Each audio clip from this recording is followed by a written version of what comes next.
Welcome back to Hashtag Single with Jeanette Bonner. I am not a relationship expert or sex therapist. I'm just a regular New York City woman navigating the world as a single, independent feminist.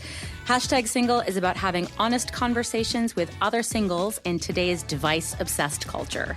So I hope you'll join me on this interesting, challenging, and complex journey as we navigate the ins and outs of singledom.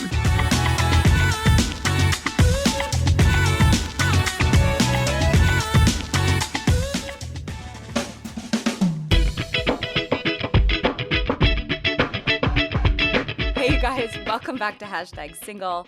I am Jeanette, your host. I'm so excited to have a new guest expert episode for you for 2022. Just like last year, we're starting the year off with a little bit of an author series because there's so many sexy books about feminism and dating out there, and I love meeting these women who are driving with me. So first up, I'm so excited to welcome with me Alisson Wood. Alisson, thank you for coming on Hashtag Single with me. Oh my God, I'm so excited. Thank you for inviting me. Alisson and I are in the same room. I don't know if you can energetically feel that through your headphones, but it's so different to be talking across the room with someone than talking virtually on our other episodes. Oh, totally. When I was on book tour, I did everything just virtually, and it was really weird. It's a different energy. Yeah. It's a very low kind of prepared energy. Whereas in the room, you just kind of interrupt each other and overlap each other and get excited and whatever. It was also much more one-sided, I almost feel like. Oh, yeah. Even though I had some really wonderful people who were interviewing me, and like I talked to some wonderful women and we had the most interesting conversations, it wasn't like in person when you can, like you were saying, sort of like build off of each other, and you know, it was just totally different, which I think is interesting when thinking about dating, because true story, you know, when you're talking about apps and stuff, I always tell my girlfriends, like I have a friend right now who is on apps and dating for the first time in 7 years. She finally broke up with her awful boyfriend. Tell her welcome from us and the rest of the singles. Yes, I know. But she has been on apps and she gets so excited when she's like talking to someone, and I have to keep telling her, like, girl, like, it is not the same having conversations on Tinder than when you finally meet a person. Like, you can have amazing and she's a writer, so she's like, oh my God, we're having the great. She kills. Yeah, and she's like, we're having these great conversations. It's so interesting. And I'm like, girl, it is. I'm gonna pop your bubble right now. It might not have anything to do about how things go in person, and like you have to like lower your expectations. Poor thing. I know. Like, you're welcome back to the dating pool. Here's how terrible. But that's what I would do. I would tell her like how terrible it is as well. Yeah, I'm trying to keep it real. That's a good friend. That's a good friend. Honest to God. Totally. Yeah. I mean, I think so. Because also, like, I'm on a group text with her, you know, like as we are with a bunch of our writer friends, and everyone else has been in a relationship for like 5+ years or like are married or whatever. And I'm like, girl, I don't want to say don't listen to them, but like they don't get it. Wait, are you single too? Oh, yeah. Oh, great. Welcome. I didn't know. You know, you came on as an author, so it doesn't, being single isn't prerequisite for being on the all authors are coupled, obviously. Mm-hmm. No. I'm single. Yeah, I've been single. Even better. Yeah, no. I've been like in it for a long time. So, you know, like I've been in relationships, but I've been on apps, I've been dating, you know, all of it. I've dated multiple people at once, you know, I've done the whole thing. Yeah. Like, I'm glad you're there for her, honest to God. Yeah. Yeah. Well, your book is not necessarily about dating. No, I would say it is not about dating. Okay, well, let me preface this, because actually I haven't introduced your book yet, so no one has any idea what we're talking about. So here you go, guys, so you can catch up. So Alisson Wood is the author of Being Lolita, a powerful coming-of-age memoir that shines a bright light on our shifting perceptions of consent and vulnerability when Alisson enters into a forbidden secret romance with her young and charismatic English teacher, Mr. North. Her award-winning writing has been published in the New York Times, the Paris Review, Vogue, and Vanity Fair. Alisson holds an MFA in fiction from New York University and also teaches creative writing at her alma mater. She is the founder and editor-in-chief of Pigeon Pages, a monthly literary journal and reading series at Powerhouse Bookstore in Brooklyn, New York, and is the winner of the inaugural Breakout 8 Award from Epiphany Magazine and the Authors Guild. Being Lolita is Alisson's first book. Yay! She currently lives in Jersey City with her 2 cats, Sal and Georgia. Is that correct? I'm a pretty good internet stalker. What did I get wrong? Actually, I have 4 cats. My cats are Ginger Rogers, R.I.P. So actually, sorry, Ginger Rogers left us. Oh, so we're down to 3. No, Oh, you've replaced Ginger Rogers. Yes. Okay, so I have Rita Hayworth. I have Elizabeth Taylor. I have Nora from the Thin Man movies back in the 30s. And then I have Grace Kelly. So who is Sal and Georgia? I totally found them on your Instagram. Sal and Georgia were my brief foster kittens who have now been chosen and have a lovely new family in Jersey City. So wow. Yeah. I'm so glad that was the one adjustment you made. Yes. Yes. No. Actually, I have 4 cats. So the difference here is that Alisson wrote a memoir. So previous authors have been kind of in the dating coach, dare I say, I hate this coming out of my mouth, but self-help category. Totally. Around being single and around dating culture specifically. So while, of course, your story is tangential to that subject, this is the first time I've had sort of a narrative story and a personal story, even though dating stories have been interjected into the other books as well. Very excited to be your first. Thank you. I love when a woman says that to me. I love when a man says that to me. I'm really just open. So before we dive into this really intense book, I would just love to know more about you and your journey to being Lolita. Like, when did you start writing down your story, and did you always know this was going to be a memoir? I always knew that it was going to be a book. I always knew that I was going to write about this. Like, how soon after it happened? Immediately. Oh, you were like storing Immediately. it. Okay. I'm writing about this. And I knew that the title was Being Lolita, like off the bat. I was like, this is the title. But I thought it was going to be a love story. I did not think it was going to be the book that it is, which is very much, how do I want to say this? It is about power. It's about violence. It's about the abuse of young women by older men. It's very much a book that is critical of some of the socially constructed things that we find perfectly appropriate, especially in relationships, in how the media talks about older men, younger women, relationships, porn. I think it's important to acknowledge that there are issues that make it easier, I think, for perpetrators to perpetrate these kinds of crimes and traumas. So my book is very much about my journey from being 18 and thinking that I was the luckiest girl in the world to have this older teacher. He was about 8 years older than me. I was 17 when we first met. I genuinely believed I was the luckiest girl in the world to have his attention, to be having this secret. To be chosen. Yeah. To be seen. You say that a lot in the book too. Exactly, to be seen. Yeah. I was such an average teenage girl in that I'd been struggling with depression. I was a self-mutilator. I was really sad and struggling. And of course, at the time, I felt incredibly alone and no one understands me and no one gets it. But now, as an adult, especially someone who teaches and so works with, young people who are even a little bit older than I was, it is so clear to me that I was in no way alone. It's so common, but it made me this vulnerable, sort of perfect victim because I was already isolated. I'd been self-isolating myself, just sort of feeling out of place and not like a normal teenager, which of course is not true, but that's how I felt. And so to have this teacher, give me so much attention and be so kind and flirt with me and all this stuff, oh my God, I thought I was in love. I thought that we were going to get married. I thought that everything was amazing. I'd hit the jackpot. And of course, none of that was true. And, it's very clear to me now that, he was grooming me. He was abusive. He was, once we entered our quote unquote relationship starting the day after I graduated, he was incredibly violent. He raped me. He was emotionally abusive. I suffered a lot of trauma. But part of the trauma was that it took me a long time to sort of unravel that and realize what had happened to me and, sort of reckon with that.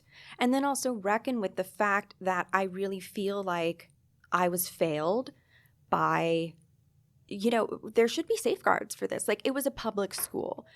After the book came out, it became very clear to me from hearing from other people who were, students or even staff. People knew about this. Like, it was not as much of a secret as I thought it was. Shocking. But, I mean, people were aware. Teachers were aware. And no one did a thing. And that's deeply disturbing that, the administration, that the people who were supposed to be keeping me safe did not. And of course, I blame him, but I also blame the institution and the system. And I think that's a major problem that is, beyond what happened to me. So, absolutely. Yeah. So what transition point did you go from this is a love story to realizing this is this is a memoir that's going to be about power and violence? Mm-hmm. Well, part of how this entire thing happened was the teacher gave me Lolita to read. And he told me it was a beautiful love story. And he told me that it was about us. And if you've actually read Lolita, it is a story about violence. It is a story about the kidnapping and rape of a young woman. Like, she dies at the end. It is not a happy story at all. But when I read it with, his instructions in mind, I mean, the language is beautiful. It's written from Humbert, who's the perpetrator, his point of view. And he, it's easy to get seduced by that kind of story. And it wasn't sort of the first sort of crack in my understanding of what happened. What happened to me was probably when I was in college and I read Lolita for a literature class. And I went into that class being like, I understand. Like, oh my God, I'm so ready for this discussion. Like, whatever. And the teacher, my professor, who I have still been in contact with, and like, I adore her. I took, I think, 3 classes with her in college. The first thing she said was, okay, so Lolita is a story about rape. And I was like, excuse me, what? And she gave the example. She was like, teenagers do not know what they want. They are not able to articulate what is good for them. For example, and she gave this funny example, but it will always stick with me, that, if a teenager gets to choose what they want to eat, they will eat pizza every day. But they will die of scurvy. Yeah. Right. And I just remember that class and being like, oh shit. And then I reread Lolita with like it not being a love story in mind. And I was like, oh, wow. It's crazy. You just needed someone to like unhook it for you. I needed someone who was not trying a woman, to use, as it were. A woman. And and someone who was not trying to use Lolita to groom me. Yeah. So, yeah. And then probably the next like big shift in my understanding of what happened to me was when I began teaching creative writing in classrooms, because I, like in college, because those were students who were 18, 19, 20, so even slightly older than I was. And being on the other side of like the class, like being the one who is, teaching, not being taught. So sort of echoing the relationship or the relationship that the teacher had with me, it was so clear to me how young these people were. Right. Just how young. And this is not to like disavow like their maturity, their agency, their intelligence, but like, oh my God, they are babies. Yeah. Most of them have never paid rent. Some of them have never made themselves a meal. Like some of them have never done their own laundry. Yeah. It's like, I mean, they can't drink. They can't rent a car. I mean, they are children. And not just like in those sort of concrete things, but also like they do developmentally. Yes. They do not know how to take care of themselves in like that emotional level. And there was always at least one girl in my class who was me. I mean, there would always be at least one girl who was wildly smart, but sad and needed support, like needed attention, needed care. That she would stay after class, she'd email me a lot, she'd really be engaged. But it would be so clear to me, like, oh, like she needs help. Like they radiated. It's amazing how clear it is. Yeah. And I never would have understood that until I started teaching. Yeah. But I was like, oh, fuck, that was me. But the thing is, those girls are not asking to be fucked. They are asking for help, for support. And like, I think that teaching is sacred. That is my job. That is my role in the classroom. And that was also when I got really angry in this very like concrete, specific way about what happened to me, because like how fucking dare he? That was probably when I really tapped into my anger. I had also sort of like gotten through the stage of shame, and that was really hard to get through. You know, like victim blaming, like, you know, oh, well, I flirted back with him. Like I wanted it. Like I participated. But I was 17. You know, like it's completely developmentally appropriate for a teenager to have a crush on her teacher.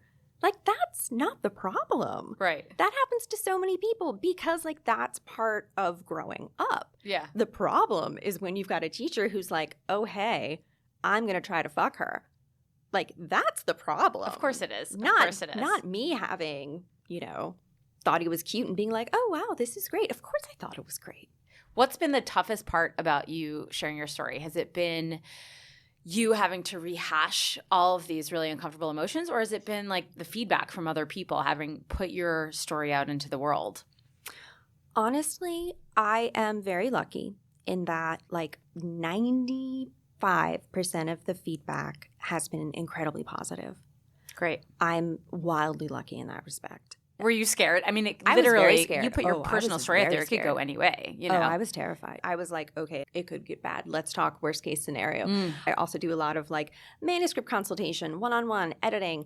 And whenever I have a student who's working on something like a memoir, essays about trauma, I'm like, get yourself a good therapist because this is going to be hard, you know? Like if you're using this to get validation, that might not be the outcome. Right, exactly. Right. And like you've got to do the processing and like the work off the page when you're thinking about publication, when you're thinking about making it a book, like all that stuff. I think I was really as prepared as one can be for like worst case scenario. But really that didn't happen. I was a bit surprised by how many women have reached out to me. I still get DMs every day or emails or of people who have read the book, women. It's always women who have read the book. And the messages are sort of always the same.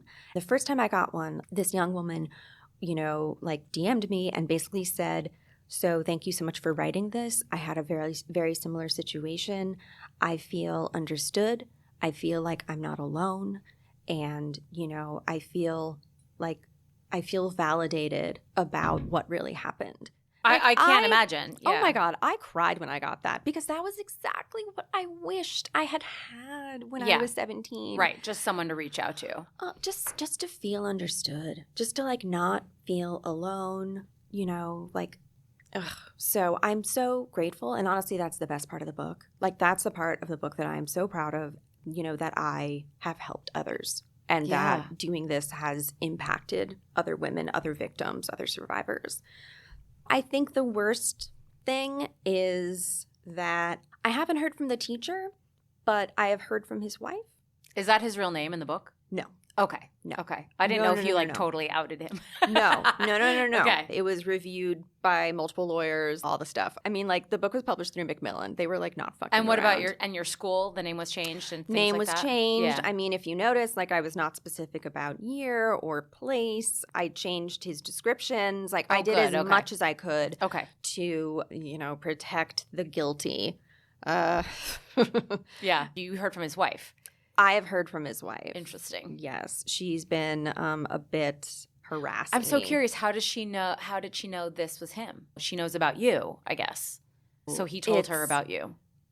That's weird. Well, I mean, okay, so like even though I made all of these changes, like everyone who went to my high school knew. Oh, okay. Oh my God, 5 seconds they were like, oh, it's this guy. But he sounds like such a manipulator. I feel like, you know, he would talk her out of it. You know, I don't know.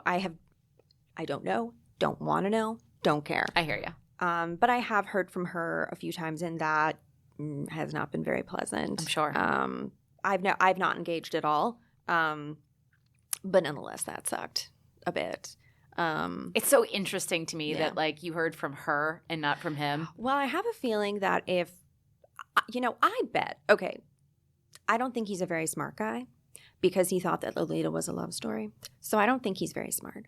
But nonetheless, I am not surprised. I would not be surprised if like when this came out, he would probably, I don't know, he'd probably at least like talk to a lawyer or something for like a second. And I'm sure, obviously the lawyer was like, you got nothing, dude. But because he doesn't. Right. I mean, he doesn't. Not only did I go above and beyond to protect his identity, but like I have letters. You got the receipts. I literally have a hotel receipt with his name and address on it that he signed. Like, come on, you got nothing. I'm sure that a lawyer was like, don't reach out to her. Like, that's a bad call. Right. But his wife has a few times. And hopefully, if you're listening, you don't again. Women should support women, and that's all we're going to say about that. Yes. So obviously, we're a podcast, obviously focusing on the experience of women of being single, and obviously having an author with a memoir about an illicit affair with a teacher on the podcast may initially sound a little off topic, but a lot of the book has you absorbing the guilt of the situation by constantly wondering what is wrong with me. Right. And it's this experience that I find really universal, this processing of our bad or our broken relationships as a failure. Totally. Where do you think this instinct to blame ourselves? We talk about blame a lot on this podcast, so I know it is a constant theme, and certainly I've experienced it myself. But I'd love to hear you and your experience because you have a lot of blame for yourself because of the situation. Like, where do we think that comes from? I mean, the big answer to me is the patriarchy. Yeah, girl. If I could feed you a line, I would have. Honest to God. That is my answer. Yeah. The patriarchy. But in smaller scales, it is. I mean, it goes back to the whole like virgin whore idea. It's you are one or the other. It's the idea that she knew what she was doing. Like if you're 16 and I wasn't a virgin when I got involved with the teacher. So it's like, oh, well, it's not like he deflowered you or anything. Yeah. You were already, sexually active and you were already like, there's, of course, people who are like, oh, well, you were already like a slut or whatever. And I think it's also victim blaming, which I think is reflected in our justice system. Mm-hmm. It's reflected in pop culture. Yeah. It's reflected in sort of like I said before, it's reflected in the way that we talk about relationships between men and women. So I think it's very complicated, but I think it's also super clear. Like we get these messages, women get these messages every day. Sure. That if they are raped, if they are sexually assaulted, if anything bad happens, domestic violence, well, you should have left. You should have fought off. Well, you'd had sex with him before. Like the fact that rape is so difficult to get literal legal justice from, that discourages women from coming forward. When it does happen, it's like, we can't really blame the guy. It's just, it's so frustrating. Like I can feel this like anger in my throat. Like it comes up and it wants to shut me down. But aside from that, let's just say that, let's put that in a little box and leave that on the table because a box that is big and on the table and going nowhere. Yeah. But nonetheless, we can put that in a box. Right. Because that's like a whole nother disgusting topic on the level of the mundane, away from the violent and rape culture and blaming women and victimhood. This sense of when things don't work, what is wrong with me? I am unlovable. What did I do wrong? That kind of blame, everyday blame of with that internalization of like, if this didn't work or if this is not working, even if it's just down to like the dating apps, like I can't get a guy to message me back, I'm doing something wrong. I'm not attractive enough. I'm not worthy. Right. So I think that absolutely is part of the patriarchy too, but it was just interesting to me, even though you have this higher blame conversation talking about violence and trauma, the mundane of the blame was still laced throughout your narrative too.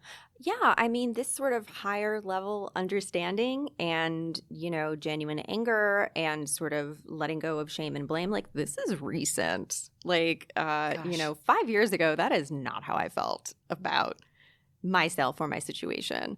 Like, I mean, this is new. Again, like, thanks to, like, great therapy. I mean, I'm 37 now. I think it's also growing up. Getting on the other side of things. Like, my 30s have been exponential. I would not go back to my 20s if you paid me $1 million. I feel the same way. I would never. Oh, God. I just think about the fact that I used to do Cuervo shots. Like, Jaeger. Who was that girl? Yes. Why, Jeanette? Why did you do those things to yourself? Disgusting. Sorry, we digress. No. I mean, like, hey, that's part of being single. When you're in your 20s, at least. I was in bad relationships in my 20s and even early 30s. But to be quite frank, and I touch on this a little bit in the book, but like I kept choosing relationships where, either the guy was cheating or it was very vague. There'd be red flags everywhere about like, well, he's about to break up with his girlfriend. They're just still living together because of like financial things. Or, there was even once like two married men, and also just guys who just did not want to commit.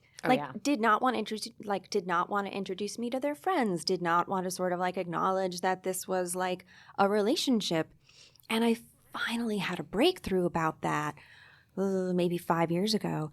And I found myself in that situation again, where I had slept with this guy who I really liked, and I thought that he really liked me. And he had always just sort of been vague about his situation, and sort of didn't answer questions. And I also didn't really ask direct questions. So like all of these red flags that it was like, what are you doing, girl? But I didn't see it at the time. And then, we slept together. I was so excited. And then he like dropped that he was like about to get engaged to his girlfriend. And I was like, what? I'm only laughing because this literally happened to me last summer. Like, oh, yeah. I met this guy at the pool, and then like he started drifting, and I asked him why, and he was like, well, I didn't tell you this, but I'm married. And I was like, no, surprise? Like, what the It fuck? has happened multiple times that it's like sometimes guys just lie. Sometimes they just outright lie. But also even when that happens, it's like there were fucking red flags that I was ignoring, True. And so I had this breakthrough, and I asked myself like aloud, I just realized, I was like, what are you doing that is telling men that you will be their secret? What are you doing that is putting out that message? So I did a lot of domestic violence work in my 20s. I directed an AmeriCorps program that was about teen dating violence. Like that was back when like the Rihanna, Chris Brown thing had happened. So like there was a lot of like talk and money towards teen domestic violence. Yeah. And one of the most striking pieces of information, like pieces of research that will always stick with me, is that for young people, their first relationship basically sort of creates a mold for future relationships. Totally. So if your first relationship is abusive, is, not healthy, is whatever, or is good, that sets you up for the kind of relationships that you will continue to have. Now, of course, it's not a cycle that cannot be broken, like it's not, sort of like a hard and fast rule, but it is incredibly common. Like it has been shown that like this is a thing that happens. Yeah. And my first relationship was with my first big relationship, like adult quote unquote relationship, was with the teacher. And I was a secret. And he told me that like, well, secrets make us safe. Secrets are about love. It's just us. That's what makes it so wonderful. Yeah. So I had this idea that like secrets equal love. Yeah. And also like this is also something that I sort of have figured out, when you're in sort of like a secret relationship or like you're, sort of like you're not sort of being given your due. First off, that's a certain amount of power because it's like, well, I could tell people and I could like fuck things up for you. That's true, yeah. Not a conscious thing. But if like, you don't have any power in the relationship, that is right. Like, yeah. percentage of power that you can hold on to. Oh, no, totally. Yeah. Like if you're dating a married man and like you're the mistress or whatever, he's having an affair, you unconsciously have this power of like, well, I could tell your wife. It gives you the sense that you do have a choice in it, even though, you know, you don't really. Yeah. Totally. And then the other thing is, you know, by being a secret, you're also keeping this distance that is built in to the setup. So it's also a way for someone who has been traumatized by relationships like me to like not have to completely go there. Yeah. Yeah. Right? Mm-hmm. So I thought for the longest time that I just like had the worst luck, that I was choosing all these men because I was just a mess and I didn't deserve a real relationship and I didn't deserve love and like it's my fault. And then I literally like I had that like breakthrough moment. It was literally like a moment and it was like, oh fuck. Like I am choosing this. What am I doing that is telling men that I will be their secret? I don't want to do that anymore. Yeah. And I never did it again. I just like had the like moment and I was like done with that. Thank God. Yeah. Oh no, thank God. I have to tell you, it's almost tripping me out. Like this is very much resonating with me because I wrote a solo show, so which is not that dissimilar from a memoir. Right. About I don't want to use the word traumatic because that belittles your situation. Oh, but no. To me, wait. We'll say dramatic. No. I want to say something. Trauma is not a competition. But compared to your experience is what I'm saying. Trauma is not a competition. Like, okay. Think about like Taylor Swift. Thank you for saying that. I appreciate you. Yeah. Think about like Taylor Swift. You know, people are all like, oh my God, she can't get over things. And it's like, maybe because that relationship was like fucking traumatic. It doesn't have to be like violent or, you know, like it doesn't need to be outrageous. A specific kind of trauma. Right. You're right. You're very right. Not all trauma has to be like, oh my God, I was almost killed. Like, okay, sure, that's trauma. But it's also like, but there's other trauma. And like, that is just as valid. And I think part of the problem with our culture is that we do not validate that. And that is part of, and I think that's part of, that's because of the patriarchy and because we do not like women and we want to control women. And so since women are, you know, the emotional is sort of constructed to be like our domain. Right. Like how do you diminish that emotional response? And one of them is to be like, oh, well, if it was just emotionally abusive, if you were just upset, it's like NBD, you're fine. Like you're exactly like, oh, it was just dramatic. You were just like reading into it. And it's like, I don't think so. Like that's some nonsense. I mean, it was like traumatic enough that I ended up writing a solo show about it. So there you go. Right. So I'm sorry. I interrupted. No. I'm so glad you got that out. And I thank you. I appreciate you saying that. And that means a lot to me. So I wrote this solo show based on this relationship I had in high school. It was not a power dynamic by any means. But I was very much emotionally in love. We put that in air quotes because I didn't really know what love was back then. But let's say no 16-year-old understands what love is. No. I was so like I believed I was in love with him. Of course. And it was at the transition of going to college, so we lost our virginity to each other. Mm-hmm.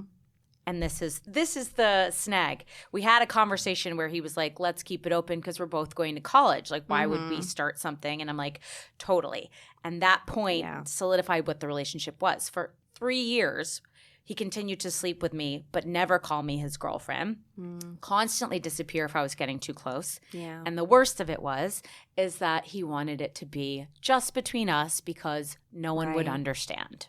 Exactly. This secret relationship where I would tell my best friends and and they were like, this is bullshit, and it would circle back to him and he would get mad at me for telling my friends. Right, of course. So, I mean, it was all levels of fucked up, but I was just like, oh, it's so crazy that I ended up sharing this personal story about this dramatic, traumatic relationship around the same time, around my sexual awakening, my sexual becoming, if you will, going from high school into college that you had. Right. And that there were those similar vibes of, I don't want to say entirely about power dynamic, but because he made choices that I agreed with, there was a power dynamic there. Right. And that set me up for a lot of messed up approaches to dating, shall we say, as well. That's what happens. And it's like, I'm sorry, like that is classic emotional abuse. Isolating, gaslighting, diminishing your responses. I mean, that is classic emotional abuse. Yeah. But this is so interesting because, like, okay, hear me out. I feel like a lot of the feelings that you and I shared around that time had less to do with our age and more to do with the time in the world. So this is our early 2000s that we're talking about. I'm a little older than you, so I was in college when you were in high school, right? Mm-hmm. But I was a senior in high school when the World Trade Center happened. Right. Yeah. Okay. So we're just a few years apart. But the old, like, it is what it is belief about the inappropriate ways in which boys or men acted, the defense boys will be of boys. men. Yes. The defense of men when they are higher status or in a more powerful position. A few of your lines that rang bells for me. He knows better than me. I need to trust him. Mm-hmm. It'll work out. Oh, yeah. I did all the things I knew he'd like. Yep. And is this what sex is? Should I have liked that? Yeah. So I don't know where I learned this. I don't think it was ever told me to explicitly, but somehow I just absorbed it, if that makes sense. And I accepted that sex and relationships were about pleasing men first and ourselves second. Well, when is sex over? When a man comes. Yeah. I was all like, wait, when I have it or generally? No, it is when the dude ejaculates. Wait, can I tell you a funny story? Yeah. So I was dating this guy. I don't even want to say dating because we had 3 dates, but you know how it goes. Yeah. This French guy, his name was Clem, which is an awful thing to say in bed anyway. Clem. Oh, Clem. Short for Clement. Yeah, it was awful. Anyway, and I thought French guy is, going to be such a great lover. Ugh. And the first time we slept together and only time and the last time I saw him, I just remember that it was so mechanical and awful that I finally was like, I'm gonna take care of myself. Yeah. And so I came and he said, he's in my ear. He's just he's lying atop me and his head's basically over here. And he just says, "You're supposed to wait." I just remember that in his French accent. It was the funniest thing, and I almost lost it in the middle of sex. You are supposed to wait. And I was like, not with me, honey. I was like, I got 15 more of these in me. I'm going to come 20 more times while I'm waiting for you to finish. Yeah, that's not how it works. You were supposed to wait. But see, just inherently, just with that, when is sex over? Well, when the guy comes. Mm-hmm. That inherently tells women that they do not matter. Inherently. Right. That their pleasure doesn't matter. That their pleasure doesn't matter, that it's not about them. I mean, it's like, my God, that message is literally everywhere. Everywhere. Right, but that's what I was saying. To think all these things that I thought in my, sexual awakening, sexual becoming in my 20s, early 20s. Where the fuck did that come from? I never had a talk with my mom about sex. Where did we just absorbed from the culture this weird idea that these lines were okay and that we came second. I'm just fascinated. It was everywhere. Where did that come from? It's in movies. Yeah. It's in just porn, in culture, right? It's in how in health class, sex is talked about. It is literally everywhere. Subconsciously it's just layered into culture. Consciously. I would argue it is explicit. Yeah. Even today, you mean? Are we talking in our 20-year growth since the early 2000s? I think it's better. Yeah. I definitely think it's better. And the conversation is expanding. And I think part of that is because of queer culture. Because, if you're a lesbian, there's no penis involved. Or, if it's 2 men, it's like, well, there's 2 penises. So it's not necessarily about – you can't sort of be prioritizing – a penis when there are 2 penises or, non-binary, trans, whatever. I think really part of how that has shifted is the fact that we have the queer community very much out front and center about things. And I think that's made a big difference. I also think, feminism has made a big difference. We've made some big strides in the way, just the fact that things are being talked about more explicitly. Of course, Roe v. Wade is a whole fucking issue, and we're gonna put that in the box too. That's another podcast. But it's I really think we've gotten better, but we also have oh my God, so much work to do. Yeah. So much work to do. But there's more conversations about it. There are more conversations about it, totally. And I think that's really important. And a lot of people saying this is not okay. Yes. Finally. Yes. Actually, that leads me to my next question because this is what I'm super curious about since you are a teacher. Mm-hmm. Like, obviously, the hot kind of hashtag single adjacent topic is the topic of sexual agency and power, you know? Right. But, like, I'm aware of how many women struggle with intimacy because of this dynamic.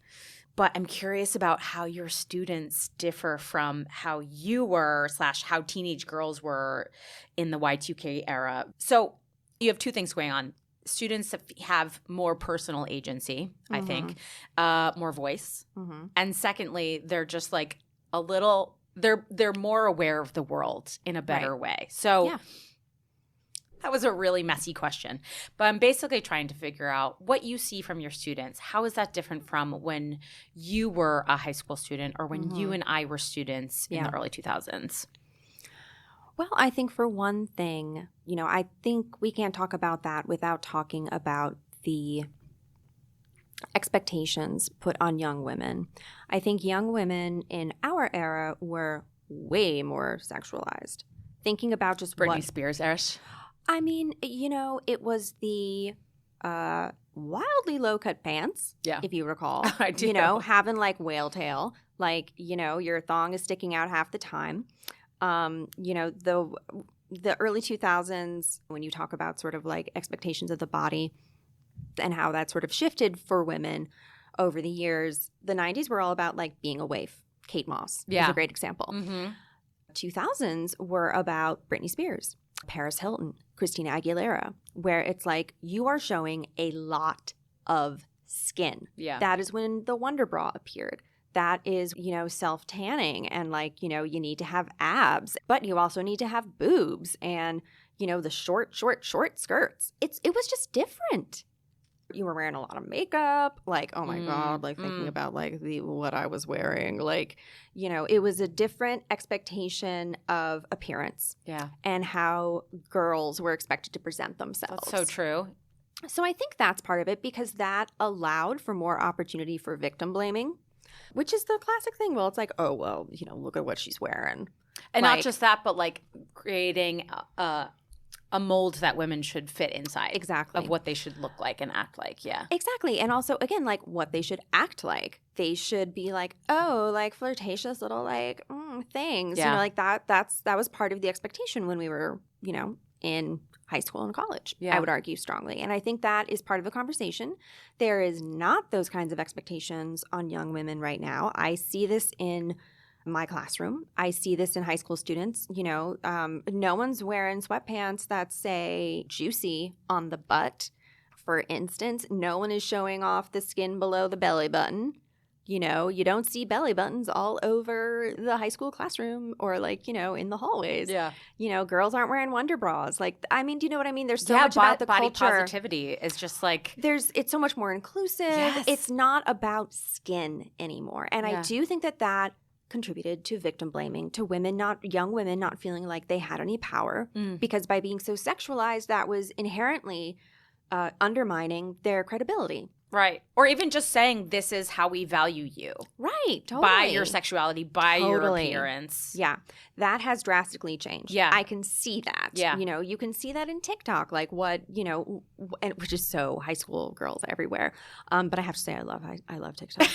But like it's fascinating because like the things that young women talk about, it's just like, oh my God, we never would have had those conversations. That's so true. That's amazing. I am impressed every single fucking day by, you know, young women and the conversations that they're having. And I just wish it was like that 20 years ago. I sometimes I will hear girls on the subway talking or something like that and just hear like their acceptance as a whole, their understanding of where they are in society and the agency they know they have, whether it's through social media or whatever, they just know that they have a voice and saying no is okay. Right. And I don't remember ever being told that like saying no was okay. Well, I'm not talking about insects. I'm talking about like totally. disagreeing with my elders or like going against the mold and being like, I'm not gonna shop at Abercrombie and Fitch. You know what I mean? Everyone was shopping at Abercrombie. You just went along with that. You were supposed to go along with things. Yeah, and like, God, those skirts were like what? 12 inches, 16 inches. Gee, dear Lord. It's funny because now I'm an old lady and I see these girls with these tiny shorts that end underneath their butts. And I'm like, oh my God, they're so tiny. I would never have worn that in high school. But it's and I'm still like, not the same as wearing it's not a skirt. I was thinking about I caught myself the other day and I was like, yo, ours were short. You're not seeing any thongs. You know, it's totally different. They are covered, yes. Yeah. But like something else, like talking about like no means no, like so back in like the 90s and early 2000s, it was still very much no means no. That was the way that we talked about consent. Yeah. And the problem with no means no, I mean, like, look, it was radical when it happened. Like, oh my God, you can say no? What? Like, that was a big fucking deal. But the thing is, no means no is predicated on the other person respecting that no and hearing it and acknowledging it.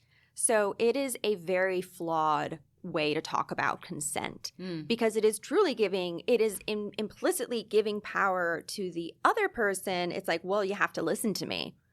And so I think that was part of how we talked about consent and power dynamics then. And I think right now we talk more about, you know, not just like yes means yes, enthusiastic consent. We also talk about authentic consent. We talk about complex consent. Sober consent. Yes. I mean, like we are far more inclusive. Yeah. So I think that's also part of why young women, young queer people feel more like they have a voice in it. The thing is, though, I do think things are better, but I think what happens, I heard from over a dozen 16-year-olds this year alone of like girls who were literally in a relationship with their teacher and did not know what to do. Jesus. Like, so like, this is still happening in America. Oh God, yes. So there's a case going on right now in Florida about this teacher who he was found to be sleeping with his students, but then instead of being fired, and this is recent, this isn't like 20 years ago, this is recent, and was found to have that happen, but instead of him being fired, he was just let go because the school did not want the bad publicity, sent to another school, same thing happened.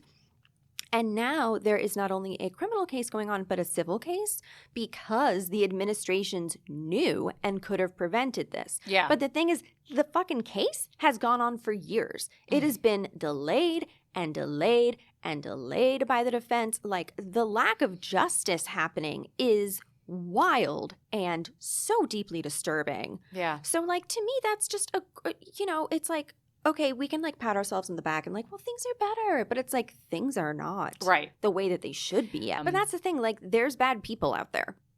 Right. There's always just bad people. And it's like, I mean, everything can be abused.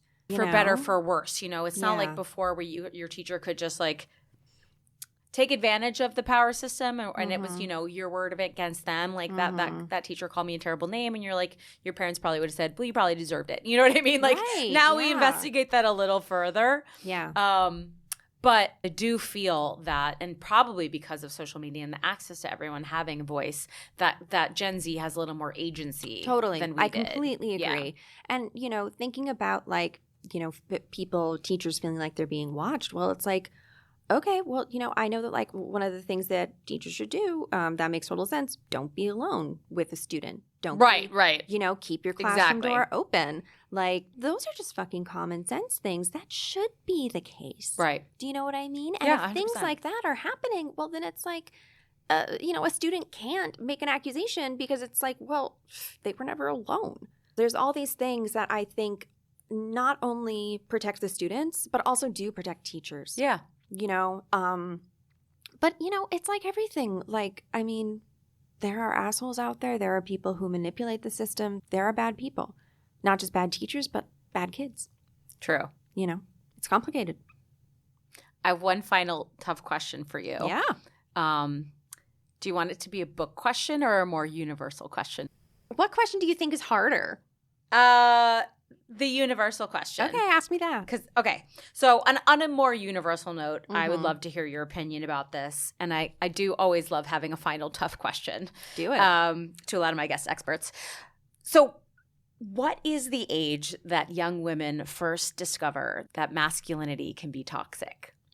I think now it's much, much younger than it used to be. I think now first discovering in high school. Those conversations are happening. I see them on TikTok. Like I literally see those conversations happening. I see them in my classroom. I see them when we talk about Lolita or about other pieces. You know, I mean, when there's this wonderful Carmen Maria Machado short story called The Husband Stitch. And it's basically sort of like a retelling of The Girl with the Green Ribbon, that horror story. Do you know, remember where it's like this woman has a green ribbon around her neck and like, you know, she ends up in a relationship with this guy and he's always like, well, what's behind the green ribbon? What's behind the green ribbon? And she's like, oh, I can't tell you. And then eventually, you know, like they get married, have kids, whatever. And then one night he takes the green ribbon off of her neck and her head falls off. Yes. And it's like, why didn't you just fucking listen to her? But in my classroom, students have these discussions. We read part of Lolita in my class, and students have these, and my students are so fucking smart. But you're teaching college, yeah? I don't work with high school students directly right now, but I will just say from TikTok, which is mostly young people, yeah, they have a much better sense of, oh, toxic masculinity exists. Like I don't think that they necessarily like fully understand and like comprehend. No. And can like, you know. They understand it on like a abstract level. Right. I think that they understand that it's a thing. I think being able to place it in their lives and be able to articulate it in a way that is concrete and relating to them specifically. Yeah. I think that takes time, and I think that's just experience, you know. Is it a prerequisite to becoming a woman, like learning the dangers of men and developing an awareness to defend and protect yourself? I don't know if it's a prerequisite, but I do think it's part of the process. It is. And there's no way to too. escape that. Yeah. It's fucked up. It's super fucked up. You're like, isn't that crazy? Just like that's just in our blood. Just at some point you innately learn that if you're going to be an adult woman in this world, part of it is understanding that these people can be dangerous and in a sexual way. I mean, yeah. You know, it's like most sexual violence is perpetrated by men. Yeah. And, you know, victims are women.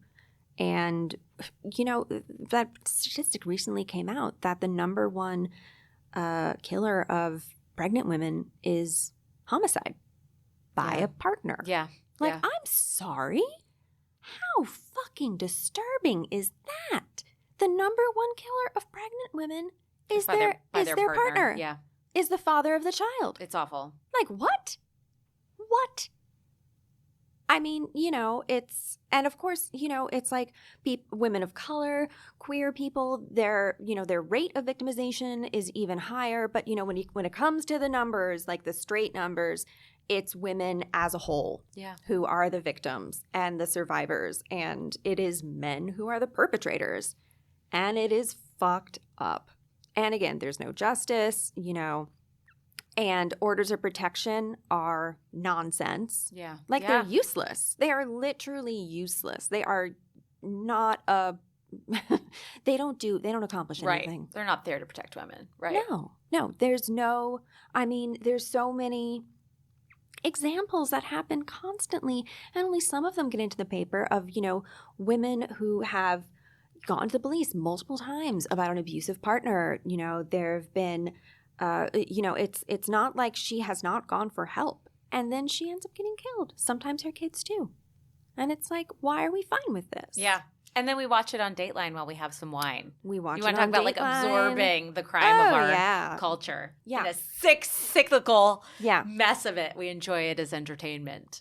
Well, and it's also, you know, it's interesting because, you know, there's that sort of trope of like, of in crime stories or like movies, film, where it's like, oh, well, part of the man's, the main character's reason for doing thing, his motivation is because, someone was raped or like, his mother was killed. Revenge. Yeah.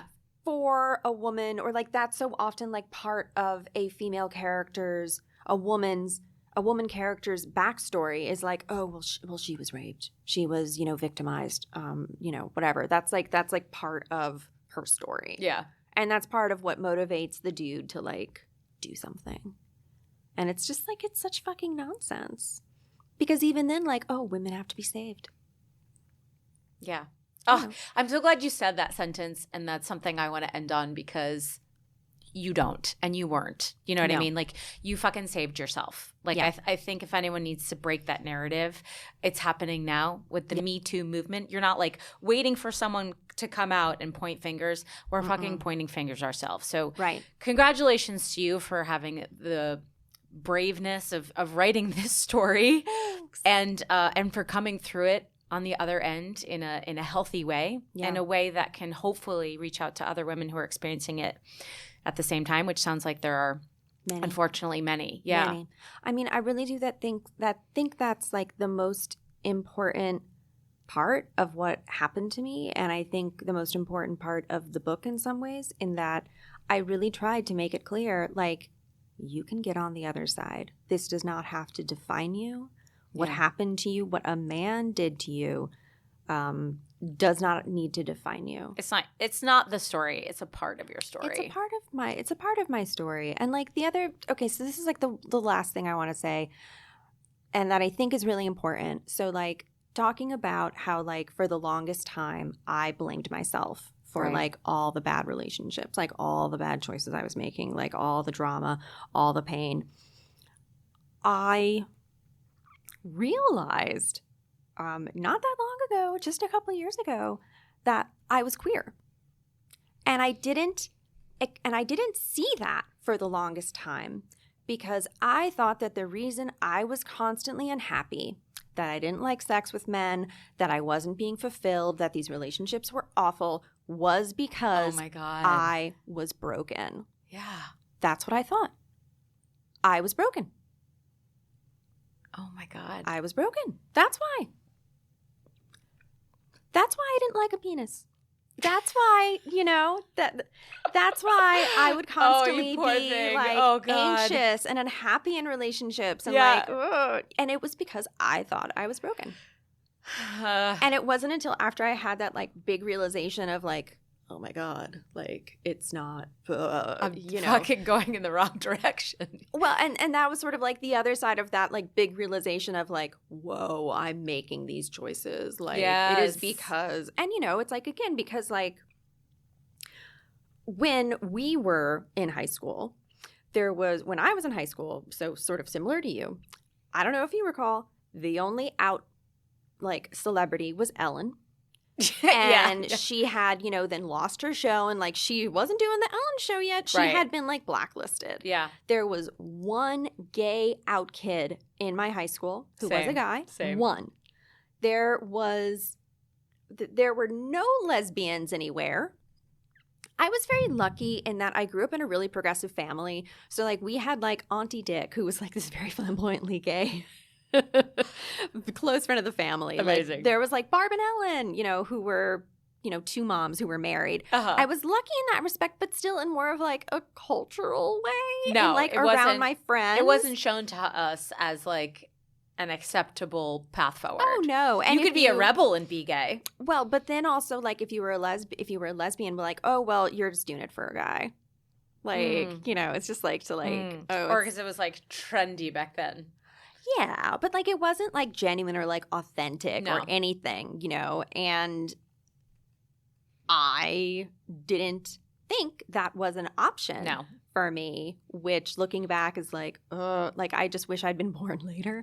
But again, it's like it's part of because like, because of the teacher, I was like, sex is violence, sex is painful, relationships are painful, like this is just. That was your truth. That was my truth. And that's how I understood it. And so it took me a long time to sort of get past that and be like, maybe it's not me. Maybe this is just not what I want. Maybe there's something not wrong with you in the first place. Shocking. I was shocked. We're all still working on it, honest to God. Alisson, I've loved talking to you. Thank you so much for connecting with me and sharing your book with me. It resonated with me more than you know, as I mentioned. Not just like the timing of it, but, because I had a similarly secret affair. So I just want to say, like, and this is also like anyone who's listening to this, like, you are not alone in that.